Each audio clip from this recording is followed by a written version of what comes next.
games that would take a casual player hours and hours and hours, we're going to see done in under an hour combined for Deadly Towers and Final Fantasy. So that should be pretty crazy. But first, NES Cardinality doing Castlequest, a nice change of pace from those Dragon Warrior games that everyone's enjoyed so much so far. And there's still two more to go. So NES Cardinality, why don't you take it away? I am here. I am here.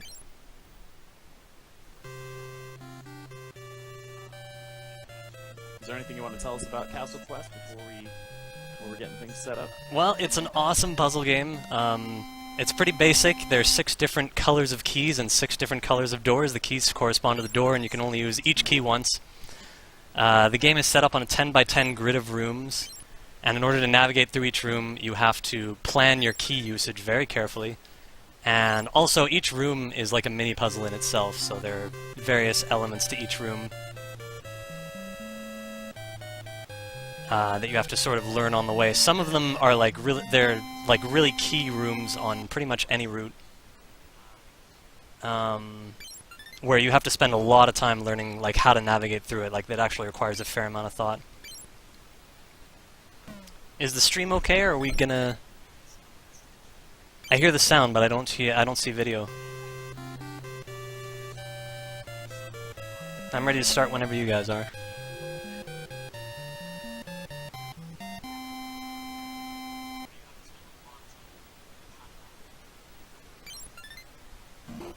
There is a question from chat while we wait. If this castle was to be described in 2 words, what would they be? I'm assuming the answer they're looking for is Castle Excellent, which I believe is the Japanese name for the Japanese version of this game, the title. Alright, I'm ready. Oh, there we go. Do the countdown.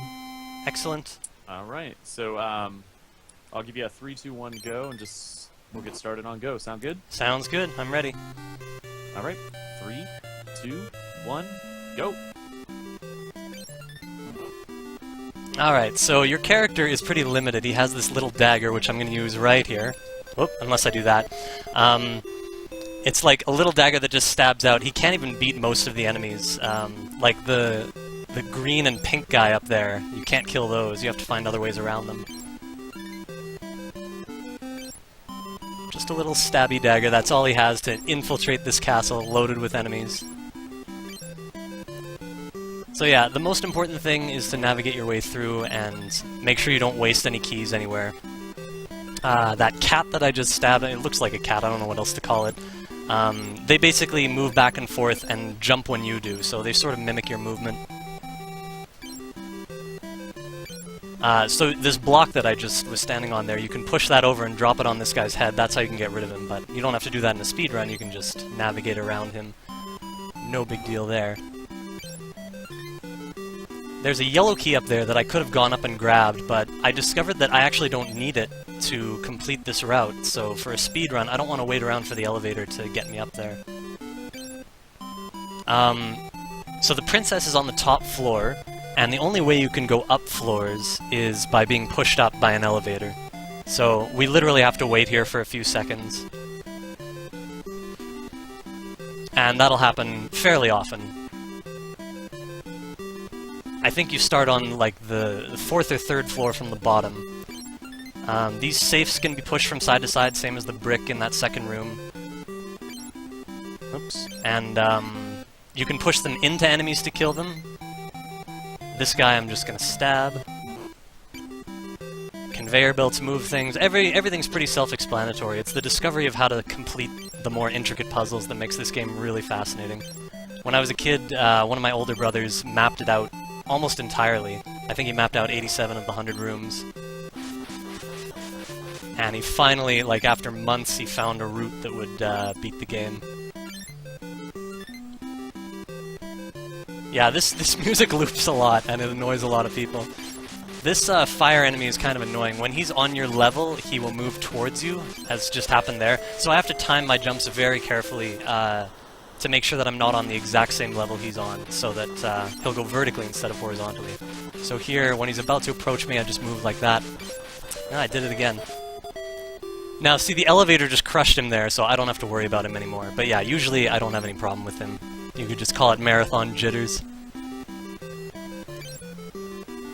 Candle works the same as any other pushable object, except that on the top it burns, so if you step on it, you're killed, and I think if anything else lands on it, the candle will burn it. Or maybe just certain objects. This is what I like to call the exchange room. There is a key behind every door, and for my route I want to exchange... Oh, except for this key. And for every single key in the room, I want to exchange another one of my keys to get the other one. So that's kind of interesting. There are many, many, many different ways to go through this game, and I'm not talking about just small changes. Like, the route that I did as a kid was completely different than this one. It explores another half of the castle. A lot of different puzzles that you're not going to see in this run. But this route is the shortest that I've discovered so far, and the thing about it is, the red keys in the game are very rare, and the top, I think, 2 floors are just loaded with red doors, so you have to really be careful about how you conserve your red keys. There are 2 fairies in the game, both are behind locked doors, and when you free them, they give you red keys. And I always thought that you had to get at least one of those fairies to get yourself started on red keys, but the route I'm going to use today, in fact, does not require the rescue of either of those fairies, and that kind of blows my mind, because I always thought it was impossible to do it without the fairies.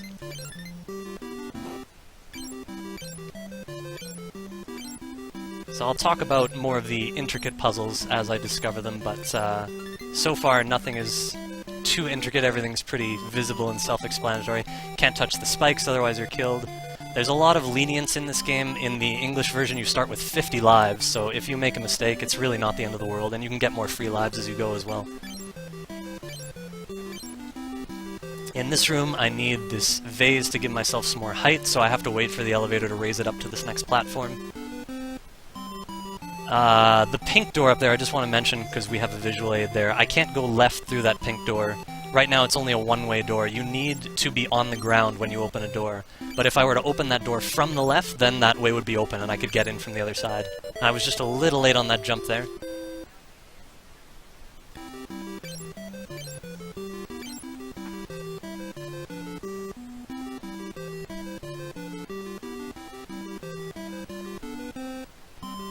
Yeah, the music loops a lot. There are a couple things that change the music. When you get an oxygen tank, which is used for navigating through water, if you don't have an oxygen tank and you touch water, you die instantly, which is just hilarious, like even if you put your foot in it. But the oxygen tank will change the music while it's active, and so will... There's a machine that generates a force field that essentially gives you invincibility over anything, and that changes the music. Surprisingly enough, this route also doesn't require a single oxygen tank, but I will be using the invincibility force field once, so we'll get to that later, and I'm sure you'll all breathe a sigh of relief when you hear different music. This pulley system, the block, when you push it left or right, the pulley goes down or up respectively, based on the arrows on the block. Some of the best puzzles in this game actually require you to figure out how to move that block around so you actually get it to a rope where it'll move the pulley. Again, we just have to wait here to be raised up. So there is one really long room in this route that has a very intricate pulley system. And we'll be getting to that probably about 5 minutes from now. That's definitely the room I'll spend the most time in.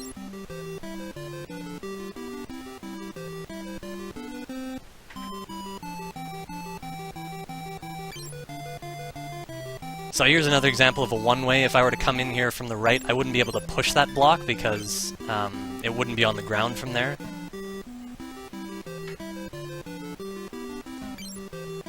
Here I have to kill this guy to get in here, otherwise I won't be able to get these keys. A very small puzzle there. By the way, you notice when I approach keys from the right, I can pick them up by only touching the right half of the key. I think that was to give them a bigger hitbox so that you wouldn't have to be exactly on them to collect them. But the same is not true on the left side. You only get that extra half square on the right side where you can pick up keys. This elevator, by the way, there's no way to catch it before letting it cycle. So that's why that happened. Here I have to rush if I want to make this in one cycle. And here's a simple, like, I mean, you don't call this a puzzle. Like, the green key's blocked. How am I going to get it? Oh, I go here, and then when you re-enter the room, everything is reset. That's an important dynamic to know about the game. It's a stretch to call it a puzzle, but then at our stage of development in terms of speedrunning games, nothing in this game is going to seem too complex, but as a kid, they were all really good puzzles, and I had so much fun learning how to navigate them. Here, you just have to beat the block to get in here, otherwise it'll hit you and kill you. Oh, I don't think that jump was good enough. Oh, that wasn't either. There we go, you have to jump right off the edge of that. So yeah, if you run out of keys and you can't get through a certain door, you're just stuck and the game's over. So for the most part, playing this game as a kid, or even as an adult really, unless you use the internet or something like that, you're going to have to do a lot of mapping, and you're going to have to restart the game a few times.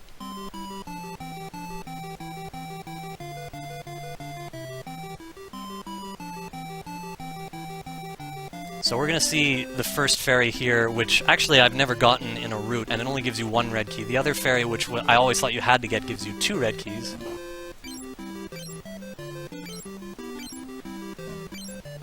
So I come in here to get some green keys, and then we're going to go right back to where we were. And I'm going to use a suicide to get myself to the beginning of this room. It's faster than walking over to the right. So we just suicide quickly and then go back through here.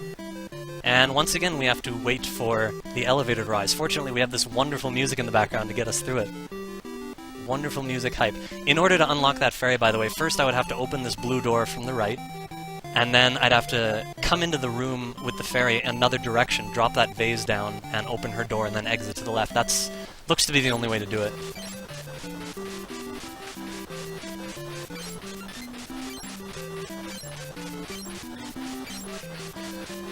One more round of waiting for an elevator.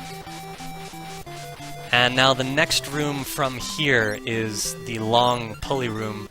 It's a very nice, intricate little puzzle. You see the block up right above me on the top floor. You have to release that block and then get it under a pulley to move the elevator that is blocking a door to the next room. So we'll see that in a sec as I walk over there. So there it is. We just have to raise that up to get it out of the way. So yeah, the puzzle is, I mean, it takes a while to figure out on your own. And there are many rooms like this. It's unfortunate that we're not going to see any more in this run, but I applaud whoever programmed this game for, like, there are lots of really good intricate puzzles for, you know, the structural limitations that it had.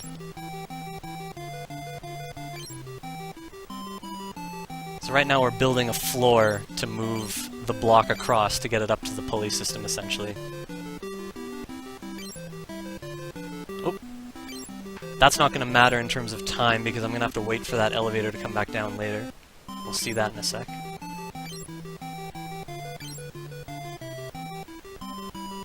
So after all that preparation, we're ready to set up this block.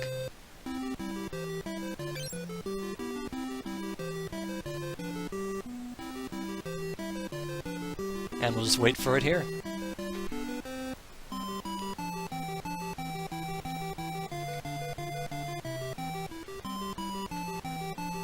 This room is a little laggy, by the way, because it has, so many of the safes, like, they count as separate sprites.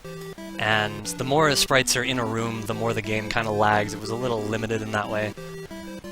It doesn't slow down the music, thankfully, but it slows down your movement and, like, the global movement of everything in the entire room. So you'll see that in a lot of the more crowded rooms. It looks like you're probably seeing that on stream. The safes are, like, flashing a little bit whenever I move. I wasn't sure if that would show up on stream or not, but it looks like it does.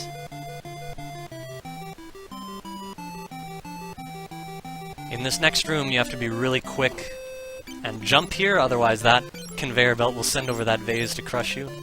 Here we have a little bit of waiting time, and I have to do... It's not a frame-perfect movement here, but I have to be really careful with how I time this. Now, there we go. So if I'm too early, I'll run out of room to push to get over to the left, and if I'm too late, the elevator on the right, the moving platform, will actually crush me. Lots of things can crush you with just a single touch in this game. Here I don't have to rush because there's a waiting period for this barrier. They alternate like that 16 times or 32, however you're counting it, and then they're open for the same amount of time. Here, same thing, I don't have to rush because I have to wait for these keys to open.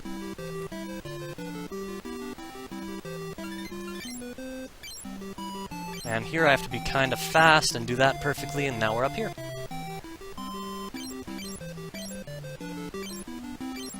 We'll do a little loop around here to get a couple more keys.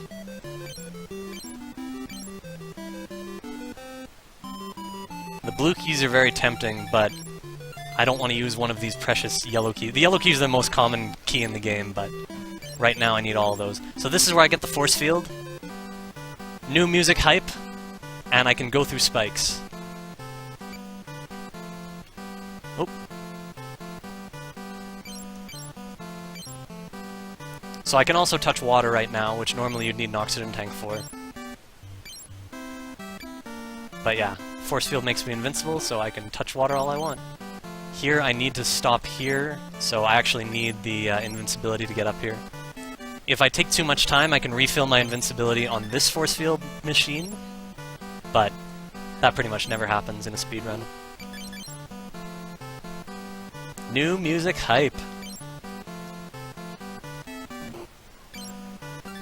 And this is where it ends.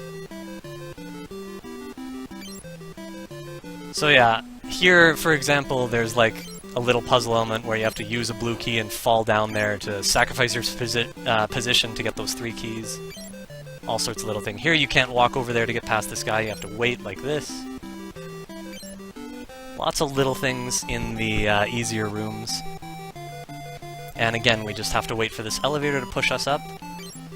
In the first room of the game, by the way, there is a map. After you move around 5 rooms or so, you can get the map, and when you pause and go to a different screen, it'll actually show you which rooms you've been to in the 10x10 grid.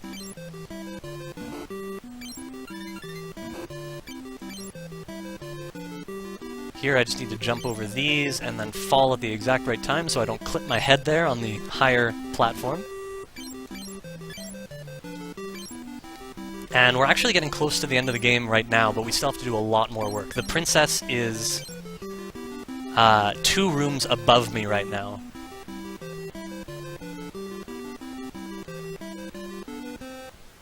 Or is it 1 room above me? I gotta check in a sec. But I've got to do a lot of work before I can actually save her. Here is another example of where you can't beat that platform. It'll crush you if you try. But it doesn't matter because you have to wait for the barrier platform to cooperate. Right now it's open, so I can't push this across yet, but I leave it there. We're done with the pulley system. It turns out we only need 1 brick to do what we want, so we're going to use the other one to build a floor. We want to go through that pink door on the right, but we need to create a floor for it. Starting with this. And again, the barriers are open, so we're going to wait for another elevator cycle before we push it across. And there's going to be just barely enough time to make it. You'll notice as soon as I get off these barriers, they will open again. We see our first red door down there, and we don't have a red key yet. Originally, I thought the only way to get up here was to get pushed up through an elevator that puts you in between that red door and the pink door on the left. So by that point, I thought you had to rescue a fairy to get up there. But the route I'm using is totally different, and I came basically nowhere close to there. So this is what I call Suicide Cat. He'll go back and forth until I jump, and then he'll suicide into the spikes.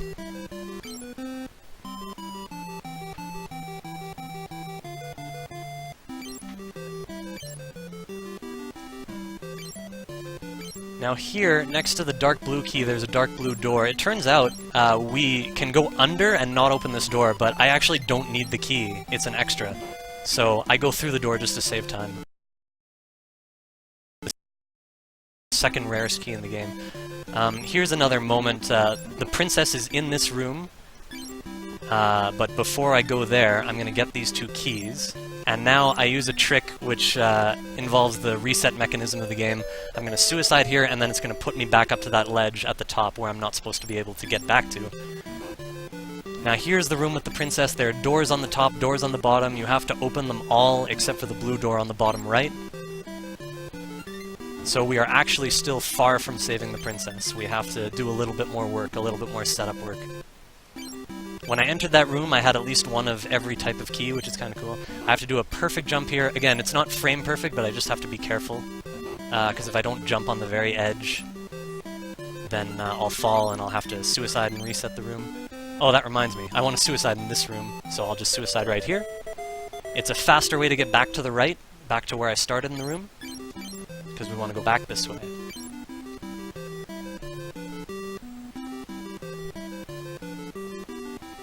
Here's a very nice room where you sacrifice a light blue key to get these 3 keys, all of which are necessary. We now have 2 of the very valuable red keys. And now we're going to go open the rest of the doors in the princess's room, but we're still not ready to save her.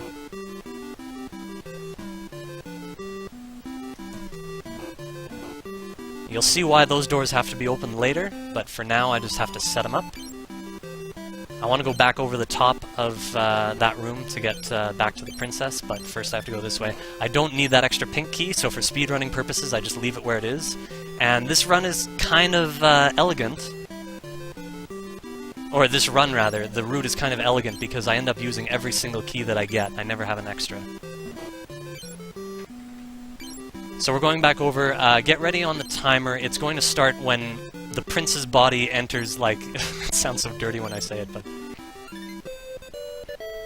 when the prince's sprite enters halfway into the princess's sprite. And we're 3 rooms away, 2 rooms, 1 room, and now we go up.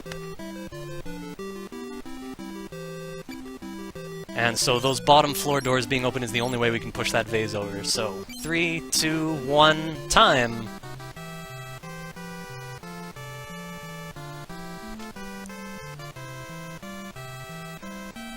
And that is the wonderful Castlequest. Sub 20 as promised. I was pretty sure I'd be able to do that today. And this is the final credit screen, by the way, so the game is completely over after this cycle of music. Thank you all so much for watching, and more Dragon Warrior to come in about 12 hours. In the meantime, Deadly Towers is next. Everyone enjoy.